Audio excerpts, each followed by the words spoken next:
Hello, नमस्कार दोस्तों। Success point study अब चैनल में आपका हार्दिक स्वागत है। तो जैसे कल अपन बात कर रहे थे क्या, भाग नंबर दो में अपन ने क्या पढ़ा, नागरिकता। और नागरिकता में कुल कितने अनुच्छेद, 5 से 11, तो उसका अपन ने कल जिक्र कर लिया। अब आज अपन पढ़ेंगे नागरिकता अधिनियम 1955, क्योंकि मैंने बताया था कि नागरिकता अधिनियम बना वो कब बना, 1955 में, और उसमें संशोधन कब हुआ, 1986 में एक बार संशोधन हुआ। प्रथम बार जो संशोधन हुआ, वैसे तो बहुत सी बार हो चुका है, पर अगर क्वेश्चन पुटअप होगा तो ये होगा कि नागरिकता अधिनियम में सर्वप्रथम संशोधन कब हुआ, तो वो कब हुआ, 1986 में। तो आज पढ़ेंगे अपन नागरिकता अधिनियम 1955। क्या पढ़ेंगे, नागरिकता अधिनियम 1955। क्या पढ़ेंगे, नागरिकता अधिनियम 1955। क्या पढ़ेंगे, नागरिकता अधिनियम 1955। अब इसमें अपन पढ़ेंगे कि नागरिकता है वो किस किस आधार पे नागरिकता दी गई थी, है ना। वो पढ़ेंगे कि नागरिकता है वो किस किस आधार पे दी गई। तो एक नंबर अपन बात करेंगे जन्म के आधार पे नागरिकता। क्या, एक नंबर है जन्म के आधार पर नागरिकता। किसके आधार पर, जन्म के आधार पर नागरिकता। इसका क्या रीजन था, देखो कि जिस किसी का भी जन्म कहाँ हुआ है, भारत में हुआ है, कहाँ, भारत में हुआ है, तो उसको भारत का नागरिक माना जाएगा। किसका नागरिक माना जाएगा, भारत का नागरिक माना जाएगा। और ये कब, 1986 में।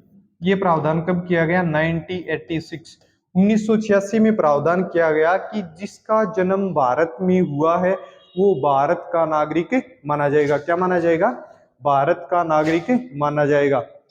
अगर उनके माता पिता में से कोई एक भारतीय हो, क्या, उनके माता पिता में से कोई एक भारतीय हो, जैसे एग्जांपल समझ लो, जैसे अपन है, तो अपन है वो क्या, अपना जन्म भी भारत में हुआ है, और अपने में से माता या पिता, अपने तो लगभग के क्या है कि माता और पिता दोनों ही भारत के हैं। समझ रहे हो बात। तो क्या होगा कि अपन एक एग्जाम्पल है, किसका, अपन एग्जाम्पल है जन्म के आधार पे नागरिकता का, अपन खुद एक एग्जाम्पल है, ठीक है।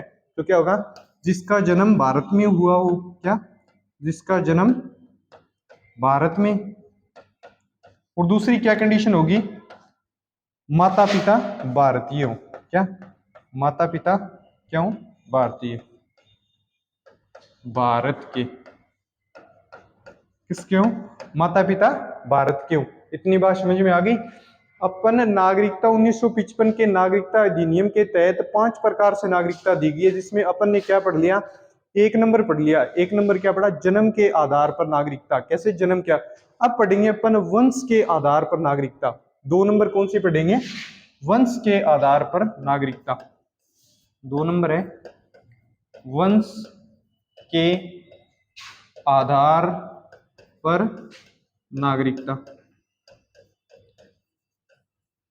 कौन सी है, 2 नंबर, वंश के आधार पे नागरिकता। तो इसमें क्या है, इसमें देखो, विदेश में जन्म लेने वाले बच्चे, क्या, विदेश में जन्म लेने वाले बच्चे जिनमें से किसी, मतलब माता या पिता में से कोई भी एक क्या हो, भारतीय हो, कोई भी एक भारतीय हो। जैसे कोई लड़की है विदेश की और उसने मैरिज कर ली किसके साथ, किसी भारतीय लड़के के साथ, और अगर अब वो जा रही है कहाँ, विदेश गई हुई है, और वहां उसको संतान हो गई, तो उस संतान को भारत की नागरिकता मिलेगी। क्यों, क्योंकि उनमें माता या पिता में से एक कोई भारतीय है, तो वो क्या हकदार होगा, भारत की नागरिकता का अधिकार रखेगा। एक एग्जाम्पल बता देता हूं, जैसे आप मैच देखते होगे, क्रिकेट मैच देखते हो, तो शिखर धवन एक ऐसा एग्जाम्पल है, ठीक है। शिखर धवन है, उसकी वाइफ है वो कहाँ है, अदर कंट्री से है। अगर उसके देख लो उसको बच्चा वो विदेश में हुआ है, तो वो क्या होगा, भारत का एक नागरिक होगा। क्या होगा, भारत का नागरिक होगा। तो इसमें क्या होगा, विदेश में जन्म लेने वाले बच्चे, क्या, विदेश में जन्म लेने वाले बच्चे का माता या पिता में से कोई एक का भारतीय होना। क्या होगा, माता या पिता में से किसी एक का भारतीय होना, अगर वो है तो वो क्या होगा, भारत की नागरिकता रखने का अधिकार रखता है। क्या? भारत की नागरिकता रखने का अधिकार रखता है। अपन ने दो पढ़ लिए, और ये कब बना? ये 1992 में ये बना था, 1992 में। कब बना? 1992 में। अब इससे आगे अपन जिक्र करेंगे 3 नंबर। 3 नंबर क्या है? पंजीकरण। 3 नंबर में क्या पढ़ेंगे अपन? पंजीकरण। तो पंजीकरण में क्या होता है कि भारत की नागरिकता प्राप्त करने के लिए लगातार 7 वर्ष पंजीकरण करवाने का मतलब है कि रजिस्ट्रेशन करवाना, और रजिस्ट्रेशन करवाना है उसके अंतर्गत वो कम से कम भी लगातार 7 वर्ष से भारत में रह रहा हो। क्यों? 7 वर्ष से भारत में रह रहा हो। अब इसके अंदर कौन कौन से देशों को शामिल किया गया है? जो लगातार 7 वर्ष से भारत में रह रहा हो, और जो राष्ट्रमंडल देश हैं। क्या? जो राष्ट्रमंडल देश हैं। पंजीकरण किसके लिए अलाउ किया गया है? सबसे पहले समझो कि पंजीकरण किसके लिए अलाउ किया गया है, किसके लिए लागू किया गया है? जो राष्ट्रमंडल देश है ना, राष्ट्रमंडल देश कौन से होते हैं? वो देश जिन पे ब्रिटिश ने क्या किया है, अपना कब्जा किया है, या उस पे शासन किया है, या अंग्रेजों ने जिनके ऊपर शासन किया है, वो क्या है? राष्ट्रमंडल देश। तो राष्ट्रमंडल देश और वहां का कोई नागरिक भारत में लगातार 7 वर्ष से रह रहा हो तो क्या होगा? उसे भारत की नागरिकता मिल जाएगी। तीसरा क्या था? पंजीकरण। 3 नंबर अपन क्या पढ़ेंगे? पंजीकरण। पंजीकरण के आधार पे या रजिस्ट्रेशन। देखो, लगातार 7 वर्ष से, लगातार 7 वर्ष से भारत में रह रहा हो, लेकिन वो किस देश का सदस्य होना चाहिए? वो राष्ट्रमंडल देश का सदस्य होना चाहिए। कौन से देश का? राष्ट्रमंडल देश। और राष्ट्रमंडल देश का सदस्य, अब राष्ट्रमंडल देश कौन से होते हैं मैंने आपको बता दिया, जिनपे अंग्रेजों ने राज किया है। अंग्रेजों की गुलामी की है। समझ रहे हो? अंग्रेजों की गुलामी करने वाले देश को क्या बोलेंगे अपन? राष्ट्रमंडल देश बोलेंगे। क्या बोलेंगे? राष्ट्रमंडल देश। अपन ने नागरिकता अधिनियम 1955 के तहत 1955 के तहत अपन ने 3 पढ़ ली, है ना। अब पढ़ेंगे देशीकरण की। देशीकरण क्या होता है? समझो बात की देशीकरण क्या होता है। ये है अपन का 4 नंबर, नागरिकता अधिनियम का 4 नंबर पार्ट पढ़ेंगे अपन। क्या? देशीकरण।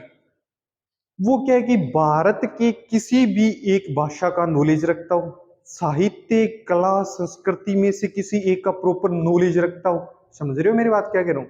भारत की किसी भी भाषा का एक का नॉलेज रख रहा हो, कला, संस्कृति, साहित्य किसी एक में निपुण हो, और लगातार 10 साल से भारत में रह रहा हो। क्या हो? लगातार 10 साल से अगर भारत में रह रहा हो तो वो भारत की नागरिकता पाने का अधिकार रखता है।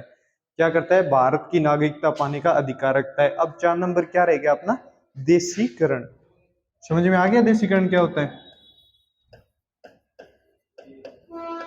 देशीकरण, देशीकरण समझ में आ गया क्या? कि भारत की किसी एक भाषा का नॉलेज रखता हो, कला, साहित्य या संस्कृति में निपुण हो, और 10 साल से भारत में रह रहा हो। भारतीय भाषा कोई एक का नॉलेज रखता हो। क्या करता हो? नॉलेज रखता हो।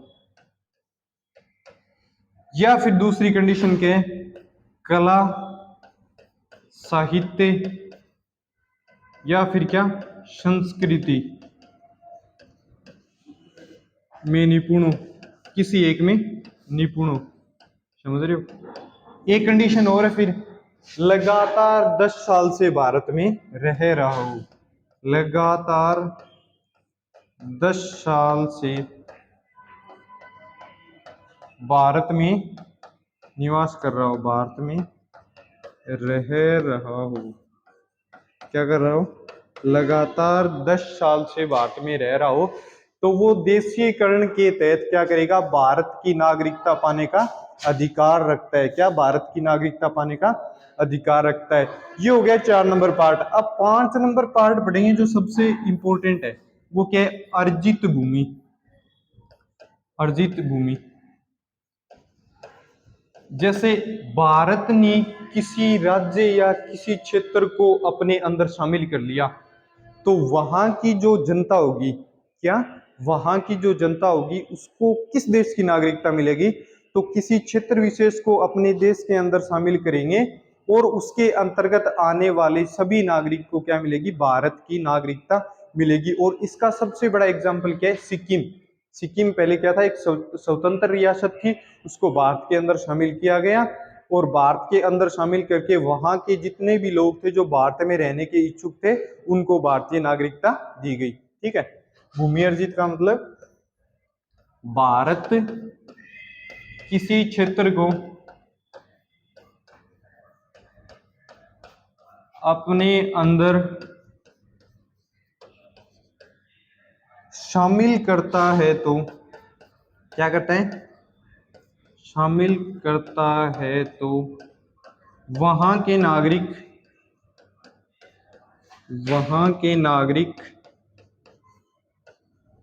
भारत की नागरिकता पाने का अधिकार रखते हैं। क्या रखते हैं, भारत की नागरिकता पाने का अधिकार रखते हैं। क्या रखते हैं, भारत की नागरिकता पाने का अधिकार रखते हैं। कौन, जैसे अपने किसी क्षेत्र को शामिल किया और वहां की जो जनता है वो कहाँ रहेगी, वो भारत में ही रहेगी और वो भारत की नागरिकता पाने का अधिकार रखता है। अब कुछ फैक्ट हैं वो बताता हूं आपको मैं कि इसके, जैसे 1955 का ये जो अधिनियम था ना, कौन सा अधिनियम की बात करें अपन, नागरिकता अधिनियम, तो उसके अंदर कुछ स्पेशल फैक्ट थे, वो समझो। एनआरआई का जिक्र करते हैं पहले। एनआरआई क्या होता है पहले ये समझो। एनआरआई की फुल फॉर्म क्या होती है, ये होती है नॉन प्रेसिडेंट रेजिडेंट इंडिया। क्या, नॉन रेजिडेंट इंडिया, पहले इसकी full form, non resident India, इसकी फुल फॉर्म। ये भी नागरिकता अधिनियम ही है, इसके तहत भी क्या, जिन लोगों को नागरिकता दी जाती है उन्हीं की चर्चा कर रहे हैं अपन। तो इसके है कि क्या होता है कि भारत के जो नागरिक है ना, जो वर्तमान में भारत में नहीं रह रहे, क्या, वर्तमान में जो भारत के नागरिक हैं भारत में नहीं रह रहे और 6 माह से ज्यादा पढ़ाई करने के लिए चले गए। देखो एक एग्जांपल बताता हूं, जैसे कोई पर्यटन के लिए घूमने के लिए चला गया, कोई पढ़ाई करने के लिए चला गया, तो अगर वो 6 माह से अधिक विदेश में रहते हैं या भारत से अलग रहते हैं तो उनको किस में शामिल किया जाएगा, एनआरआई में शामिल किया जाएगा। क्या, जो व्यक्ति 6 माह से अधिक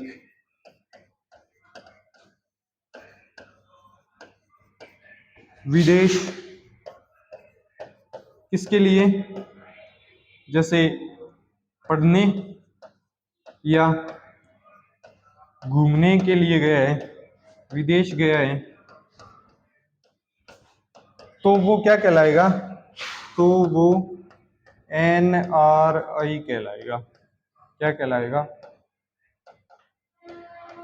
एनआरआई कहलाएगा। समझो एनआरआई कौन कहलाएगा, जो, जिसका मतलब विदेश में जाने का पर्पज सिर्फ इतना ही हो, या तो पढ़ने के लिए गया हो या घूमने के लिए गया हो। अब इससे आगे अपन जिक्र करते हैं ओवरसीज नागरिकता। इसमें क्या है कि ओवरसीज नागरिकता समझो क्या है,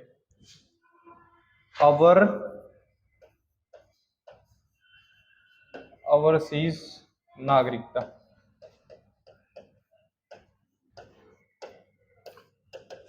देखो जैसे कोई विदेश गया है, विदेश गया और वहां जाके व्यापार करने लगा, क्या करने लगा, व्यापार करने लगा, और हुआ क्या कि उसकी संपत्ति बहुत ज्यादा हो गई, बहुत ज्यादा हो गई, तो क्या होगा, जो विदेश में जाके और वहां पैसे कमा के अगर भारत देश में भेजते हैं तो भारत की आर्थिक स्थिति क्या होती है, मजबूत होती है। पर वहां के जो लोग होते हैं, जो पूंजीपति लोग होते हैं, वो इतना समझते हैं, आर्थिक व्यवस्था को समझते हैं, वहां के राष्ट्रपति होते हैं, तो वो क्या करते हैं, उन उद्योगपतियों को वहां की नागरिकता दे देते हैं। जैसे भारत का कोई आदमी अमेरिका चला गया और उसने अच्छे खासे पैसे कमा लिए वहां, तो क्या करेंगे कि वहां के जो प्रधानमंत्री या राष्ट्रपति हैं वो उनसे गुहार करेंगे और वो वहां की क्या कर लेंगे, नागरिकता प्राप्त कर लेंगे। इससे क्या हुआ कि उस देश का पैसा भारत में नहीं आ रहा। समझ रहे हो कि उसका पैसा भारत में नहीं आएगा तो क्या होगा कि आप अपनी जो आर्थिक स्थिति है वो वैसी की वैसी रहेगी, कोई चेंजमेंट नहीं होगा। अगर वो पैसा यहाँ आएगा तो भारत की आर्थिक व्यवस्था मजबूत होगी।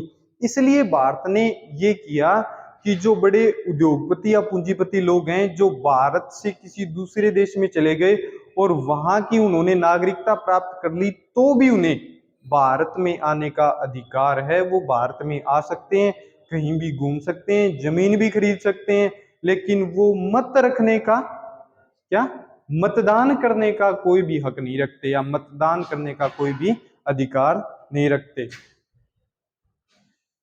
इसके अंदर क्या होगा, ये कानून है, इसको पारित किया 2005 में। कब पारित किया गया, 2005 में। और ये किसने पारित किया, ये पारित किया था लक्ष्मी लाल सिंघवी ने। कब पारित किया, ये कानून है 2005 का। कब, 2005। और किसने, लक्ष्मी लाल सिंघवी। इसमें क्या होगा बता दिया, भारतीय उद्योगपति क्या, भारतीय उद्योगपति विदेश जाकर नागरिकता प्राप्त कर लेते हैं, नागरिकता प्राप्त कर लेते हैं। तो भी क्या होता है, तो भी उन्हें भारत में रहने का पूर्ण अधिकार है। क्या, पूर्ण अधिकार है। ये कौन लोग होंगे, ये बड़े पूंजीपति लोग होंगे, नहीं तो अनुच्छेद 9 का उल्लंघन हो जाएगा। क्या हो जाएगा, अनुच्छेद 9 का उल्लंघन हो जाएगा। वो भारत में, और इनको किसकी जरूरत नहीं होगी, वीजा की जरूरत नहीं होगी। किसकी जरूरत नहीं होगी, वीजा की जरूरत नहीं है। अब एक बात नोट करो, अगर यही कोई व्यक्ति देखो पागल हो गया, दिवालिया हो गया, या फिर किसी राष्ट्र के विचारों के अंतर्गत आके और भारत के विरुद्ध कोई काम करने लग गया, तो क्या होगा, उसकी ये नागरिकता ये क्या कर दी जाएगी, कैंसिल कर दी जाएगी। क्या होगा, विरोधी काम करने लगे, पागल हो जाए या दिवालिया हो जाए, तो इसकी क्या होगा, गृह मंत्रालय द्वारा इसकी नागरिकता रद्द की जाएगी। पागल, दिवालिया या फिर राष्ट्र के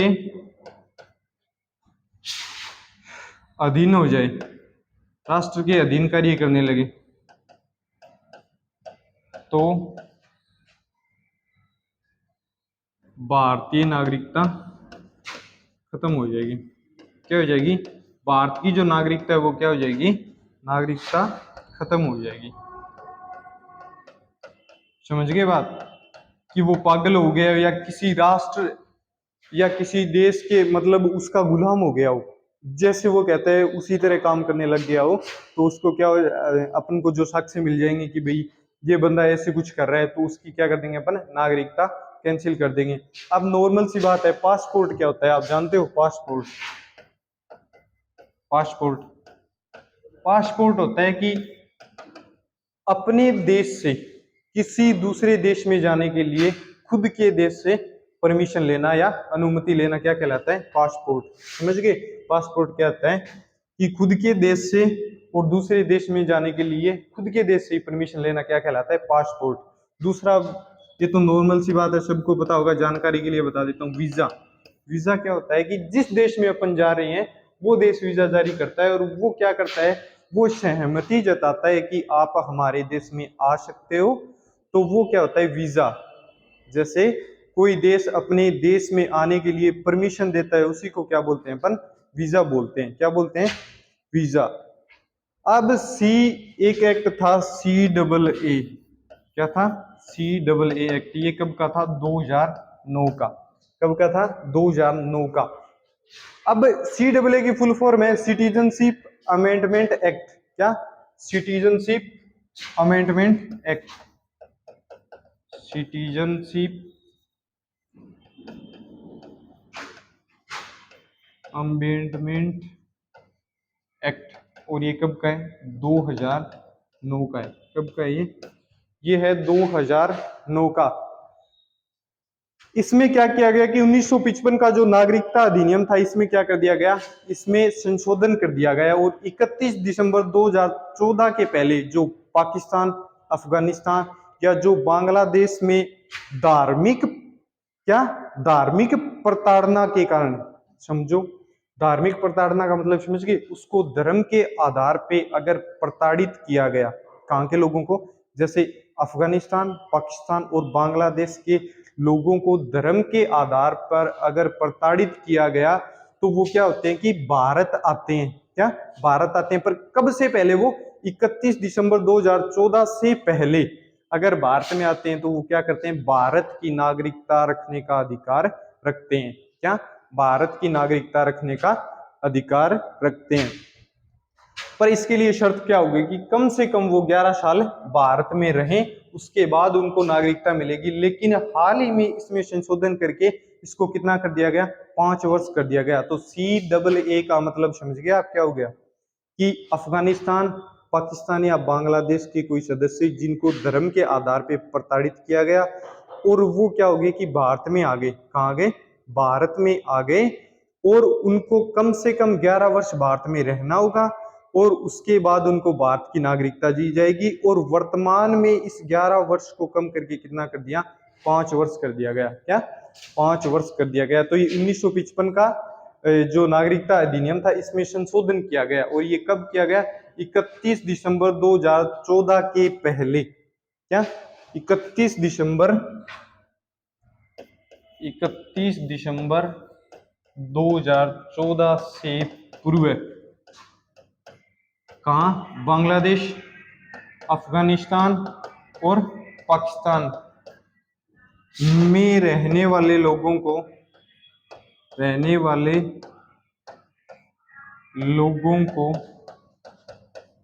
धर्म के आधार पर, किसके आधार पर, धर्म के आधार पर प्रताड़ित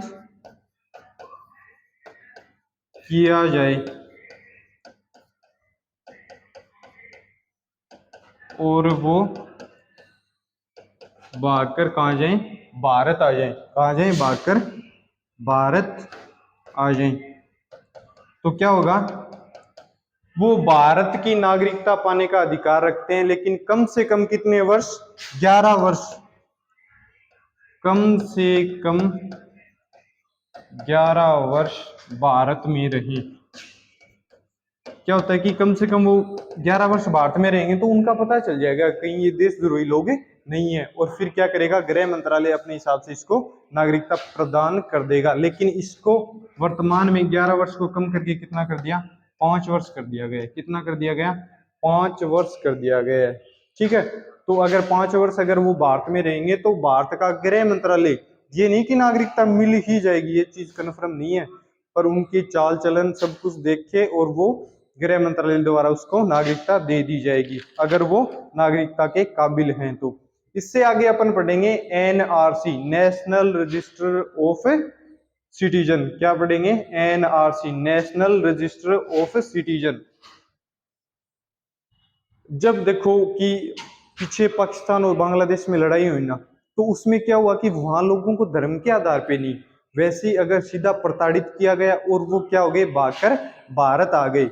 तो 2013 में NCR लाए, क्या NCR लाए, उसमें क्या किया गया कि जितने भी जो लोग बांग्लादेश या पाकिस्तान से भागकर आए, उनको भारत की नागरिकता दी जाएगी। क्या उनको भारत की नागरिकता दी जाएगी, पर उसमें एक कंडीशन थी, समझो। पहले में कितने नंबर था ये तो पता नहीं, चलो NRC, ये क्या था, NRC, इसका मतलब क्या था, नेशनल रजिस्टर ऑफ सिटीजन। क्या था, national register of citizen, national register of citizen. इसमें क्या होगा कि जो पाकिस्तान और बांग्लादेश में लड़ाई हुई, उनमें क्या कि उनको धर्म के आधार पर प्रताड़ित नहीं किया गया, लेकिन उनको प्रताड़ित किया गया और वो भागकर कहाँ गए, भारत में आ गए। तो उनको भारत की नागरिकता दी जाएगी एनआरसी के तहत। 2013 में एनआरसी का गठन किया गया। 24 मार्च 1971 से पहले भारत आए जो लोग हैं उनको ही नागरिकता दी जाएगी। कब से पहले? 24 मार्च 1971 से पहले आए। कितने? 24 मार्च 1971 से पहले जो भी आए उनको भारत की नागरिकता दी जाएगी। लेकिन उसकी एक कंडीशन होगी, उसमें कंडीशन रखी है कि एनआरसी ने 30 डॉक्यूमेंट रखे हैं। क्या? 30 डॉक्यूमेंट रखे हैं। अगर किसी भी एक डॉक्यूमेंट को वो बनवाता है या अपने पास है तो वो भारत की नागरिकता पाने का अधिकार रखता है। ठीक है। अगर उसमें से किसी भी एक डॉक्यूमेंट्स को वो प्राप्त नहीं कर पाता है तो उसको पहले जाना पड़ेगा डिस्ट्रिक्ट कोर्ट, वहां उसको साबित करना पड़ेगा कि वो भारत का नागरिक है। अगर वहां वो साबित नहीं कर सका तो वो कहां जाएगा? Supreme court. अगर सुप्रीम कोर्ट में जाता है और वहां भी वो साबित नहीं कर पाता है कि मैं भारत का नागरिक हूं तो उसकी नागरिकता क्या कर दी जाएगी? नागरिकता रद्द कर दी जाएगी। क्या कर दी जाएगी? रद्द कर दी जाएगी।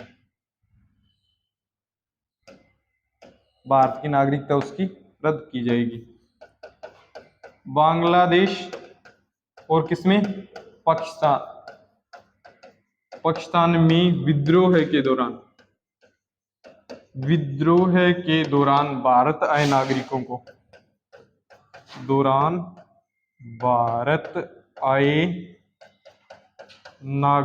को नागरिकता दी जाएगी। क्या दी जाएगी? नागरिकता दी जाएगी। लेकिन उसके लिए क्या हुए? एनआरसी ने कितने डॉक्यूमेंट्स रखे? 30 डॉक्यूमेंट्स रखे हैं। 30 डॉक्यूमेंट।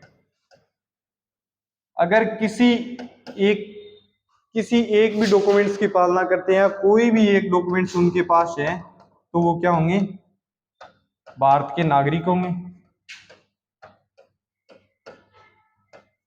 कोई भी एक डॉक्यूमेंट है तो क्या होंगे? वो भारत के नागरिक होंगे। अगर इनमें से इसके पास कोई भी एक डॉक्यूमेंट्स नहीं है तो वो उसको पहले कहाँ जाना पड़ेगा? या तो पहले जाना पड़ेगा डिस्ट्रिक्ट कोर्ट। कहाँ? District court. अगर वहां वो खुद को साबित नहीं कर पाता है तो कहां जाना पड़ेगा? Supreme court. कहां जाना पड़ेगा? Supreme court. कहां जाना पड़ेगा? Supreme court. अगर सुप्रीम कोर्ट में भी वो खुद को साबित नहीं कर पाता है तो वहां क्या होगी? इसकी नागरिकता समाप्त। क्या हो जाएगी? नागरिकता समाप्त हो जाएगी। उसकी क्या हो जाएगी? नागरिकता समाप्त हो जाएगी। अपन पढ़ रहे हैं नागरिकता अधिनियम 1955, इसमें जो संशोधन हुए उनकी बात कर रहे हैं, जो भी अलग अलग पार्ट है। अब बात करते हैं अपन एनपीआर, नेशनल पॉपुलेशन रजिस्टर।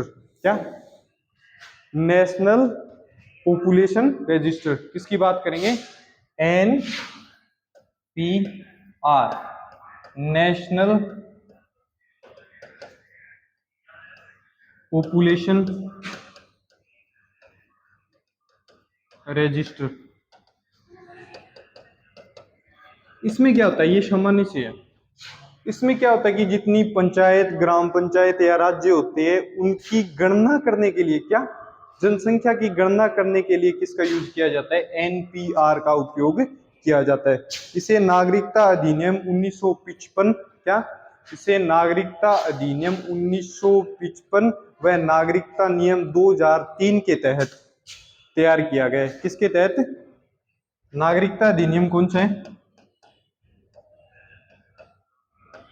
अधिनियम है 1955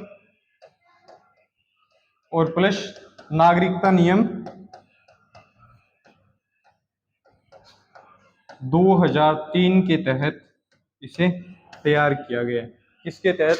एक तो नागरिकता अधिनियम हो गया, वो कब का? 1955। और एक नागरिकता के लिए नियम बना था 2003 में। उसको ध्यान में रखते हुए किसको तैयार किया गया? एनपीआर को तैयार किया गया। और इसका कार्य क्या है? ग्राम पंचायत, तहसील, राज्य की जनसंख्या की गणना करना। क्या होगा?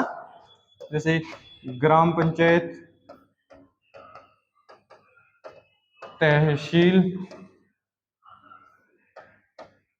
या जिला की जनसंख्या गणना करने के लिए बनाया गया है। किसको बनाया गया है? एनपीआर को।